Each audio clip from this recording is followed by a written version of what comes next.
Welcome back to Sports Hop. We got another hot show for you today. You already know what time it is.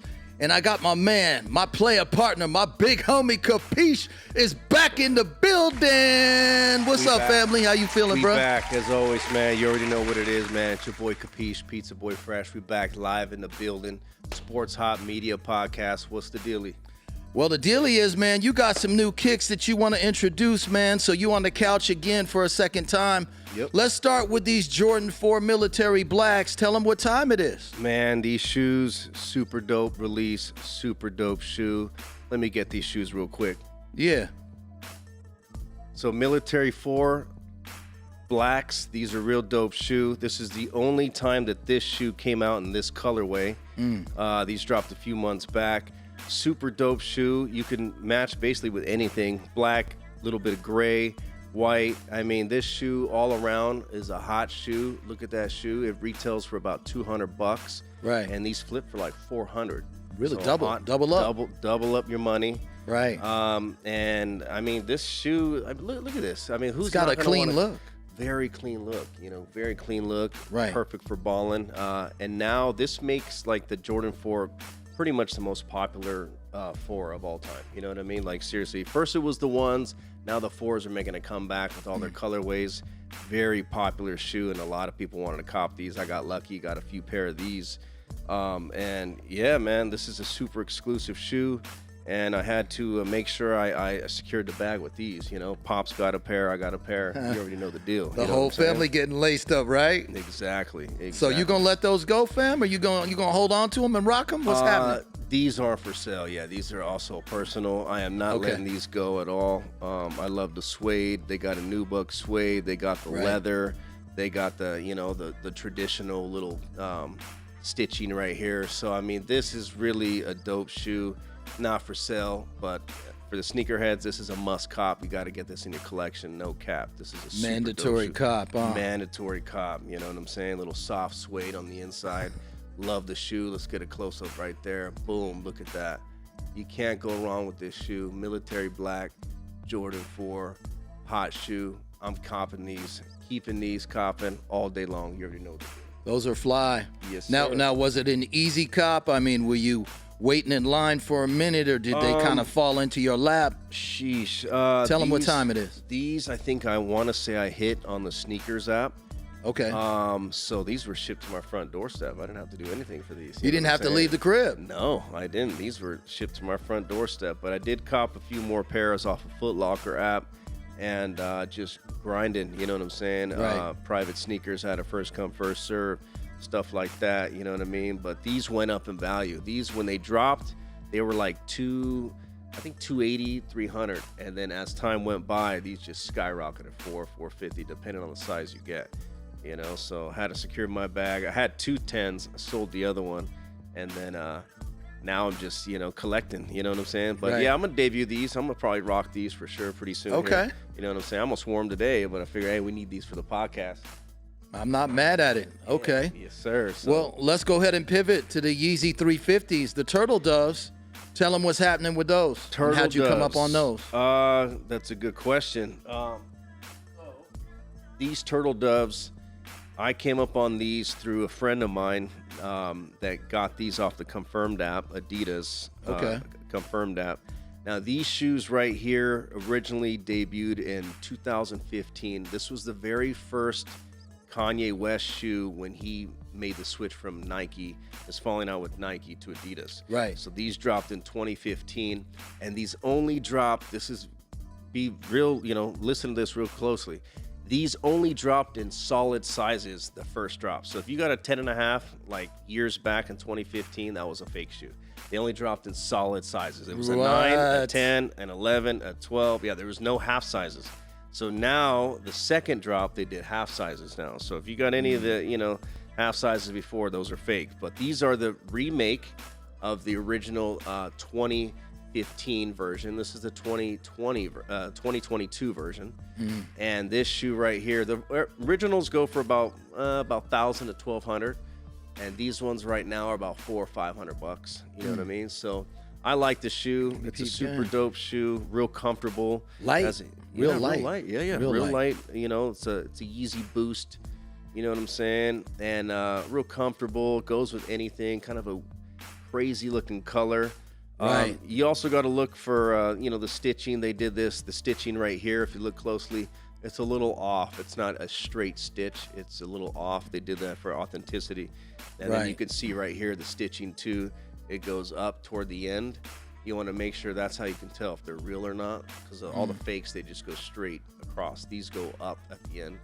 And then they have like 35 pinpoints in the back to make sure that, there's a lot of little details. You're breaking it down to a science on these, man. You gotta know your shoes. You know what I'm saying? And the soles are dope, bro. Like the bottom part is like the ridges and everything. Oh yeah, these are fly dope. right here. These are real dope. Looks like some type of like Zelda, I don't know, Legend of Zelda type shoe. I don't know what Kanye was thinking, but this is a super dope silhouette for his first shoe of Adidas. He came off real dope with these ones. These are a must cop for sure, no cap. I love the shoe, and I'm gonna debut these too. You know, these are for the toe, not for sale, for the toe. You know what I'm saying? Right. And I was only able to get one of these. These were extremely hard to get. It was a shock drop on the app, so I got lucky with my boy. He blessed me, and I traded a couple Yeezy slides and some money on top. So it's all love. But yeah, it's a good shoe. What's your thoughts? You like them? It's a good look, man. Yeah. You got a 12 for me, fam? Ooh, another thing too. These run small. Small. This is actually 10.5. I'm a 10. This is a 10.5. So I need a 12.5. I need a 12.5. Yeah, 12.5. Maybe those are even hard 13. to find, aren't they? Extremely hard. Any half size above 12, extremely hard to get. So yeah, we could get them though. Okay. Yeah, bless you. You got me. So walk me through the process, man, on these turtle doves. How'd you cop them? What was the story behind it? Well, these weren't like a lot of other shoes. These only dropped on the Adidas app, and it was a hidden feature where you had to look through the app and find certain things, and then you can click on the paragraph where it had it, and then you click on it, and then it would allow you to buy it. You know, you had to work a little bit for it. Yes, it was a little secret mission to get these, but other than that, they were really, really tough to get. No cap.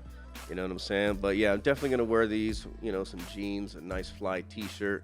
You know, this is a super dope shoe. One says Yeezy on it. The other has the Adidas logo. That one has the Adidas logo on there. And a lot of fakes out there. So make sure you're copping off somebody. You got to get a black light and then zero in on the impurities and stuff and make sure it's real. But just that right there, you could tell right away. That's authentic, man.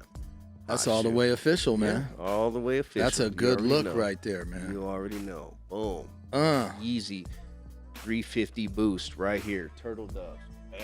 Right here. That's a must cop. I'm not mad at it. Yeah. So speaking of good looks, time to talk about the NBA playoffs, Kapeash 2023. It's been an amazing playoffs thus far. A lot of surprises. Speaking of surprises, shout out to the Miami Heat in the East.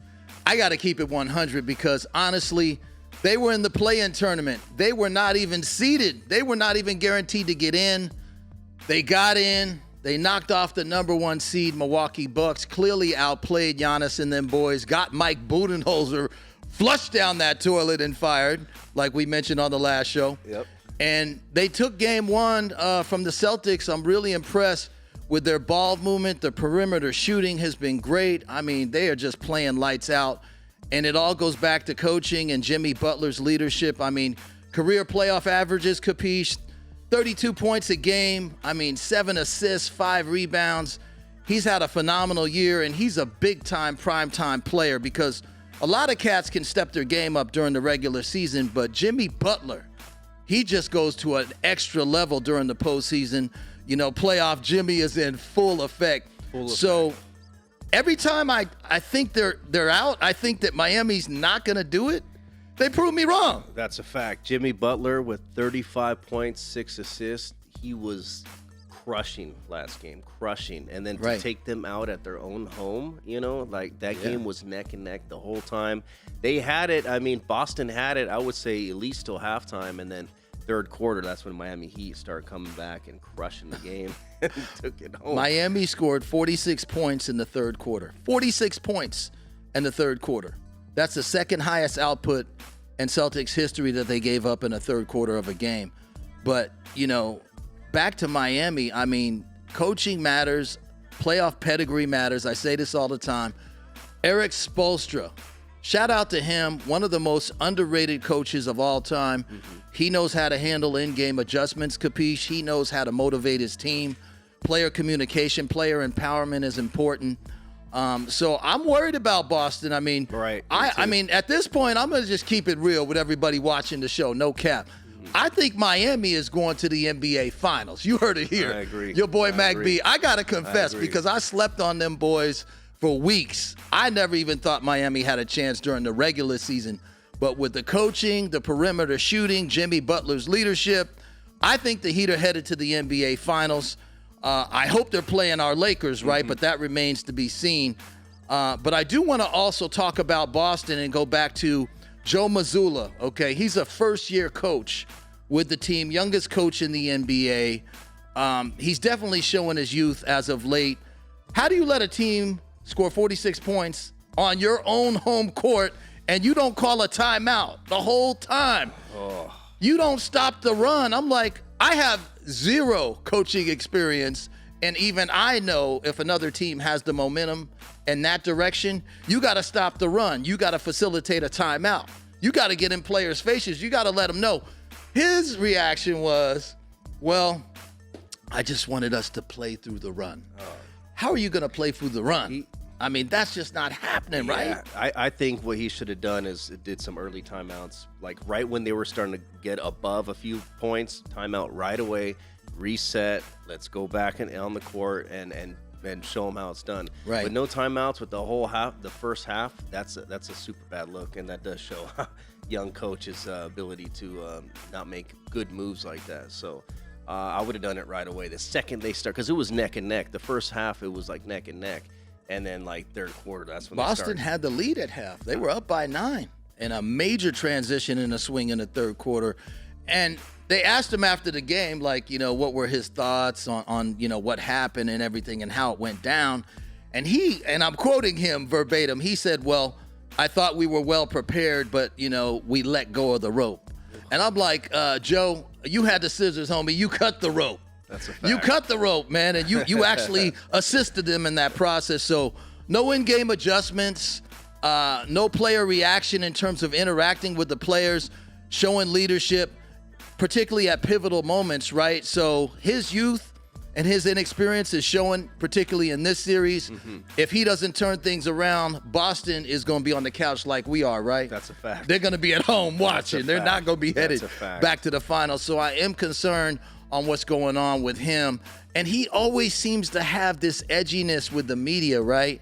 So these guys are just asking basic questions, right? Yeah. He seems to get irritated or ticked off or, oh, you're not going to mention my in-game adjustments? I'm like, bruh, slow your roll, pump the brakes. It's all good, man, you know, but everything is, you know, coming down to experience and results on the court. So you can talk the talk, you can walk the walk, but if you don't have that dub when the clock strikes 0, if you're not winning the game, nothing else matters. You got to make adjustments. And Eric Spoelstra clearly is a much superior coach than Mazzulla. He's out-coached them so far in this series. And back to Boston, Jason Tatum, I want to call him out. And Jason Tatum, who's a great NBA player, you know, definitely a future Hall of Famer in my opinion, very talented, knows how to get to the rim, but sometimes he's missing in action. So I'm going to call him Jason Houdini because Houdini forgot where he was. 31 points in the game, Kapeash, 18 in the first quarter. Second half, really, really inconsistent. Fourth quarter alone, he didn't even take a shot in the fourth quarter. This is your primetime player here, right? No shots in the fourth quarter, 3 turnovers in the fourth quarter, and didn't shoot. Didn't even attempt to shoot the ball because he was turning the ball over. So Jason Tatum, as much as I love your game, you got to step your game up, man. You're not on the level of Kobe. You're not on the level of LeBron. You're not on the level of Lillard. You're not on the level of Curry. These guys are dogs. You got to have a dog in you when you take the court. You got to have a dog and a presence to take control and say, listen, give me the ball. I'm going to run with it. I'm going to make it happen. And I don't see that from him right now. No, especially with those turnovers, fourth quarter. A super bad look. Crucial turnovers, and that could have been kind of the reason they lost. You know what I mean? Like, It was part of it. Part of it, not the whole reason, but I Right. mean, you got to step up your game up. And if you're not feeling it times, pass the ball to somebody else. You know what I mean? Like he was not showing out last night, so that was a bad look. So we got to keep the ball moving, and yeah, turnovers like that is super crucial, very, very crucial. You know, they get nervous fourth quarter. Everybody gets nervous. You're down to the wire there, and you're losing the game. That's a bad look, especially at home. They lost by 7 points. I want to say they lost by 7. It was like 7-point loss. 7 points. Yeah. So, I mean, you know, who knows? I think Miami might take this, you know. I think Miami might. I'm not sleeping on the Heat. I'm not going to front because I was sleeping on them for a minute. I've woken up. They've convinced me. I think the Heat are headed to the finals, and I'm not mad if it's Miami and L.A. or even Miami and Denver. We may have to punch our ticket to South Beach on that one. But one last thing I want to say about Tatum. He's young. He's only 26 years old, got a bright future. But sometimes he has these lapses and these moments where he's stinking up the joint. And speaking of stinking up the joint, Solomon, it's time to wiggle that handle and flush Jason Tatum out. Let's make that happen. I'm just not happy with what I've seen from him, the inconsistency. Yeah. Okay? I had to say it. So let's pivot out west, man. Let's talk about the Lakers and the Nuggets. Denver's currently up 1-0 against the Lakers. The Lakers were down 21 points in the Mile High City in Game 1. Stormed back in the second half.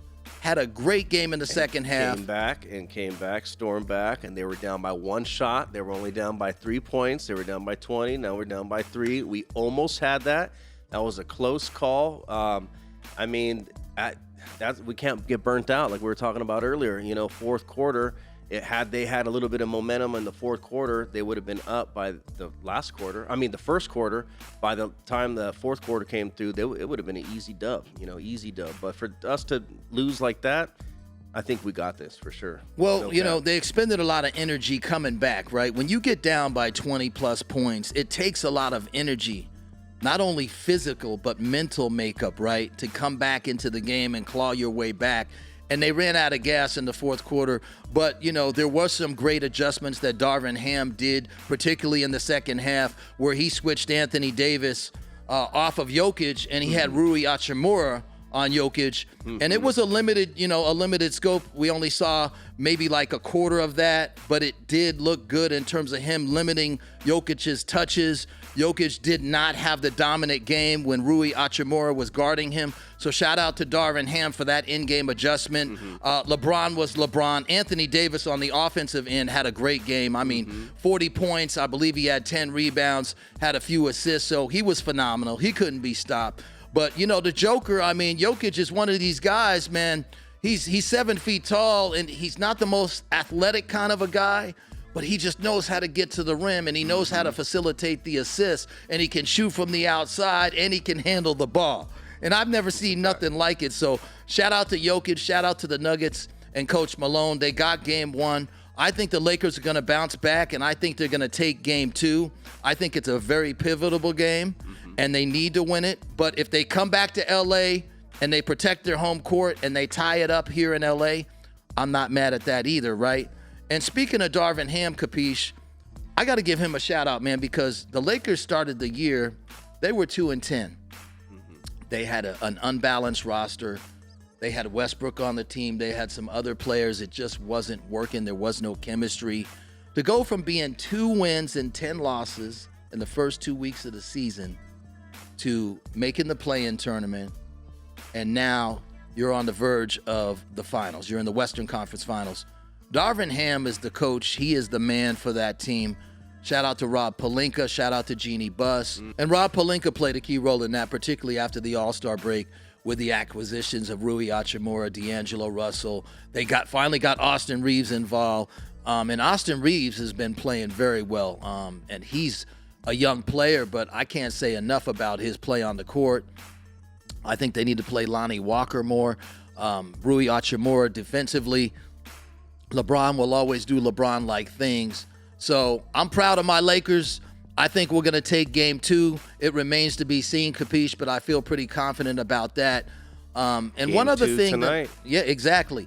And one other thing I want to mention in terms of Coach of the Year and MVP voting, right? I've touched on this before, but I want to really emphasize this right now. So shout out to Mike Brown, Coach of the Year, Sacramento Kings. Well-deserved, but I have to say, to me, the NBA should think about switching up these awards where you recognize MVP and you recognize Coach of the Year after the entire season is done. And I say that to say this. Eric Spoelstra in Miami is taking a number 8 seed who was in the play-in tournament and is on the verge of the NBA Finals. I can't say enough about this man's coaching pedigree, his knowledge of the game, his in-game adjustment capability. I mean, Eric Spoelstra has done some amazing things in Miami, and the Heat, I can't front. I think they're going to go to the finals. For him to take that team, Kapeash, with the injuries that they've had, right, and the limited roster that they have talent, but Boston, hands down, has more talent than Miami. Milwaukee had more talent than Miami, and they knocked them out, and they're on the verge of potentially knocking the Celtics out as well. So I believe if they change up the format and they evaluate coaches' performance and player performance at the end of the year, I think Eric Spoelstra is my Coach of the Year, even if Miami doesn't get through Boston. And when it comes to the MVP voting, I got to say this. Joel Embiid, as great as of a season that you did have, I don't think you were worthy of the MVP, particularly in that Game 7 performance against the Celtics, where you were 5 for 18, 15 points, 1 assist. I mean, let's look at Jokic and what he did in Game 1 against the Nuggets. The man had a triple-double, nearly a triple-double in the first quarter. Okay, Joel Embiid had 15 points and 1 assist through 4 quarters in Game 7. All eyes are on you. You are the MVP. You had a great year. I'm not hating on your game. But I got to say, when you look at Jokic and his playoff performance and what he's been able to do, how he makes teammates better, and he basically elevates the level of play, and his ball movement and his playoff pedigree and what he's doing for Denver, hands down to me, Nikola Jokic deserves to be the MVP. They've already voted on it. I know. They've already voted on Coach of the Year, but this is Sports Hop, so we get down a little bit differently, sprinkle a little bit of flavor in there, and your boy Mack B says, hey, Nikola Jokic MVP, my vote, and Eric Spoelstra, Coach of the Year. That's my thoughts, man. Good. I agree. I couldn't agree 100%. 100% on that for sure. You know? Keep it locked. It's your boy Mack B. Kapeash is on the couch. This is Sports Hop. Holla! Kapeash.